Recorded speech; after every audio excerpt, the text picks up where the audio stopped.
actually worked in that office before you. I'm finishing up my last week now, as a matter of fact, so I know it can be a bit overwhelming, but I'm here to tell you there's nothing to worry about. You'll be fine. So let's just focus on getting you through your first week, okay? Let's see. First, there's an introductory greeting from the company that I'm supposed to read. It's kind of a legal thing, you know. Welcome to Freddy Fazbear's Pizza, a magical place for kids and grown-ups alike, where fantasy and fun come to life. Fazbear Entertainment is not responsible for damage to property or person.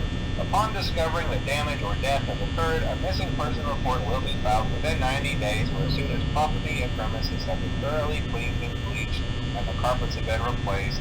Blah, blah, blah.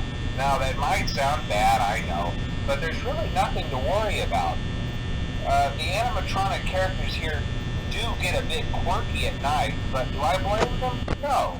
If I were forced to sing those same stupid songs for 20 years and I never got a bath, I'd probably be a bit irritable at night too. So remember, these characters hold a special place in the hearts of children and we need to show them a little respect, right? Okay. So just be aware, the characters do tend to wander a bit. They're left in some kind of free roaming mode at night.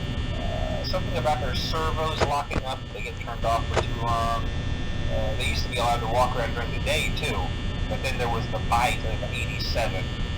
Yeah, it's amazing that the human body can live without the frontal lobe, you know? Now, concerning your safety, the only real risk to you as a night watchman here, if any, is the fact that these characters, if they happen to see you after hours, probably won't recognize you as a person. They'll most likely see you as a metal endoskeleton without its costume on. Now, since that's against the rules here at Freddy Fazbear's Pizza, they'll probably try to forcefully stuff you inside a Freddy Fazbear suit. Now, that wouldn't be so bad if the suits themselves weren't filled with crossbeams, wired, and animatronic devices, especially around the facial area. So you can imagine how having your head forcefully pressed inside one of those could cause a bit of discomfort and death. The only parts of you that would likely see the light of day again would be your eyeballs and teeth that pop out the front of the mask. Yeah, they don't tell you these things when you sign up. But hey, first station of the breeze. I'll chat with you tomorrow.